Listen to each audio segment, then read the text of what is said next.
இன்றைய தினம் சென்னை மாநகரத்தில் பல்வேறு குற்றச்சம்பவங்கள் நடைபெற்றுக் கொண்டிருக்கின்றன. இந்த ஆட்சியாளர் தடுத்து நிறுத்த முடியல. பட்டம் பகல்ல ஒரு கட்சியுடைய மாநில தலைவர் வெட்டி சாய்க்கிறார். இதுவரை உண்மை குற்றவாளிகளை கண்டுபிடிக்க முடியல. அதே போல திருநெல்வேலி காங்கிரஸ் கட்சியுடைய மாவட்ட தலைவர் எரித்து கொல்லப்படுகிறார். இதுவரை கண்டுபிடிக்க முடியல. அது மட்டும் இல்லாம தினந்தோறும் கொலை கொள்ளை சம்பவம் நடந்துகிட்டே இருக்குது. நாங்குநேரியில் பார்த்தா 2 இருசக்கர வாகனத்தில் சாலையில சென்றுட்டு இருக்காங்க. ஒரு இடத்துல மக்கள் நின்று கொண்டிருக்கிறாங்க. இந்த போதை ஆசாமிகள் அவங்க வெட்டு சாய்க்கிறாங்க. இப்படிப்பட்ட சம்பவம் தமிழகத்தில் நிலவிக் கொண்டிருக்கிறது. பெண்களுக்கு பாதுகாப்புல இந்த ஆட்சியில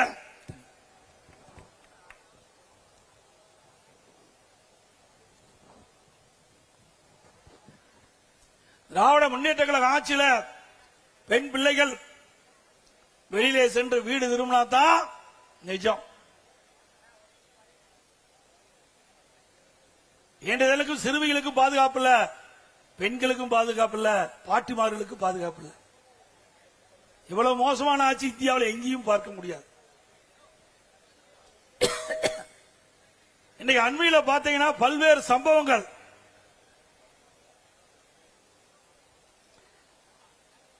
இன்றைக்கு தூத்துக்குடி மாவட்டம் விளாத்திக்குளத்தில் பாத்தீங்கன்னா பள்ளி மாணவி பள்ளிக்கு சென்ற பொழுது வீடு திரும்பல, அத பாலியல் துன்புறுத்தி கொலை செஞ்சிருக்கிறாங்க. நல்லா சிந்திச்சு பாருங்க. அதே போல அண்ணா பல்கலைக்கழக மாணவி பாலியல் சீண்டல். யார் அந்த சார்? இந்த ஆட்சியில கண்டுபிடிக்க. அண்ணா திமுக ஆட்சி வந்தா யார் அந்த சார் கண்டுபிடிக்கப்படும்.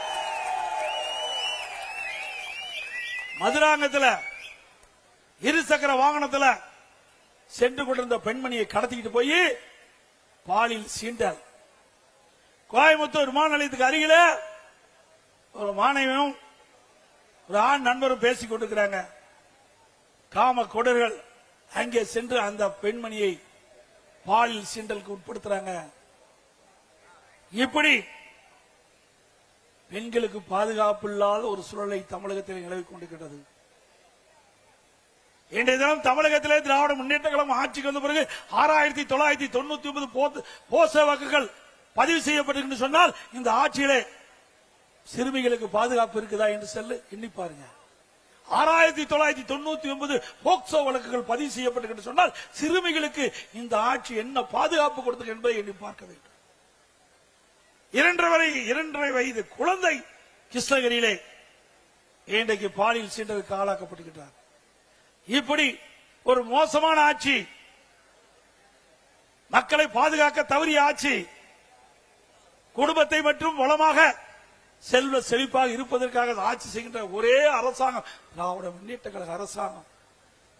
அப்படிப்பட்ட அரசாங்கத்தை வருகின்ற சட்டமன்ற பொதுத் தேர்தலிலே அவர்களை ஓட ஓட விரட்டி தேர்தல் நேரத்திலே வெற்றி கொடியை நாட்டுவோம் என்ற நேரத்திலே தெரிவித்து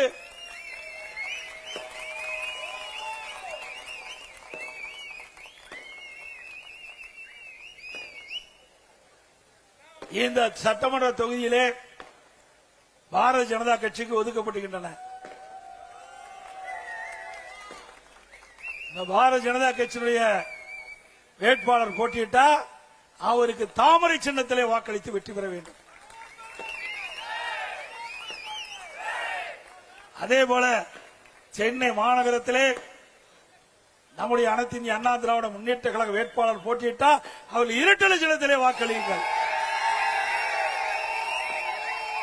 அதே போல பாட்டாளி மக்கள் கட்சி அவள் போட்டியிடுகின்ற அந்த வேட்பாளருக்கு மாம்பழ சின்னத்திலே வாக்களியுங்கள். அதோடு அம்மா மக்கள் முன்னேற்ற கழகத்தை போட்டியிடுகின்ற வேட்பாளருக்கு குக்கர் சின்னத்திலே வாக்களியுங்கள். ஆக நம்முடைய கூட்டணி கட்சிகள் போட்டியிடுகின்ற தொகுதியிலே இருக்கின்ற வாக்காளர் பெருமக்கள்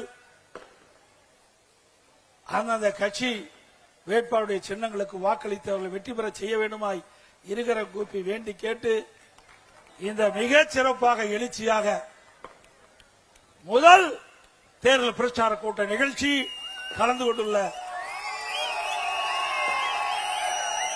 அனைத்து கழக நிர்வாகிகளுக்கும் நேரத்தில் நன்றி தெரிவித்து அதோடு அனைத்து இந்திய அண்ணா திராவிட முன்னேற்ற கழகம் ஆட்சிக்கு வந்தா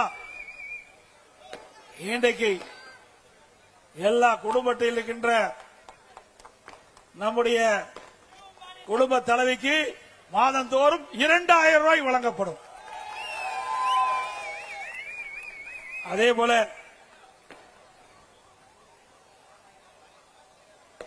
நம்முடைய மக்கள் இந்த ஆட்சியிலே படுகின்ற துன்பத்தை களைய ஒவ்வொரு குடும்பத்திற்கும் உதவித்தொகையாக 10,000 ரூபாய் வழங்கப்படும்.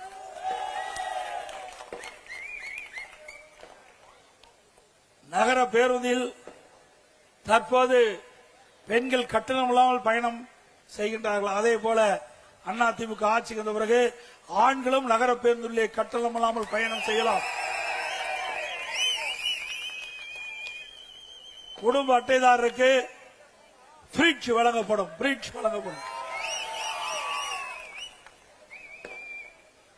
குடும்ப அட்டைதாரருக்கு அதிமுக ஆட்சி வந்த உடனே விலையில்லா பருப்பு, விலையில்லா எண்ணெய் வழங்கப்படும். சமையல் எண்ணெய். சென்னை மாநகரம் சரி, நகரத்திலும் சரி, கிராமத்திலும் சரி, நம்முடைய பெண்கள் வேலைக்கு செல்வதற்கும் வேலை முடிந்த பிறகு பணி முடிந்த பிறகு வீடு திரும்புவதற்கும் அம்மா இருசக்கரம் வாங்குவதற்கு 5 லட்சம் அம்மா இருசக்கர வாகனம் வழங்கப்படும். பெண்களுக்கு ஒவ்வொரு அம்மா இருசக்கர வாகனம் வாங்குறதுக்கு 25,000 ரூபாய் மானியம் வழங்கப்படும்.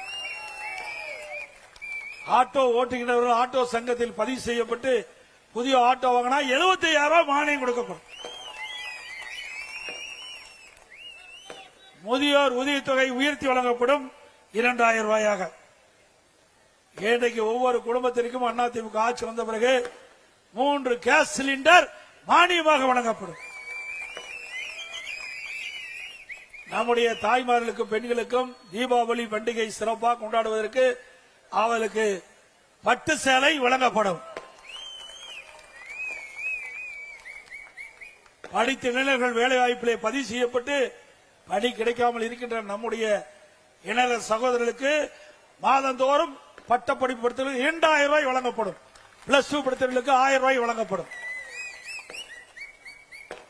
நகர பகுதியிலே இன்றைக்கு சாலை ஓரமாக நடைபாதை கடை நடத்துகின்றவர்கள் கூட்டுறவு சங்கத்திலே வாங்கிய கடன் முழுவதும் தள்ளுபடி செய்யப்படும்.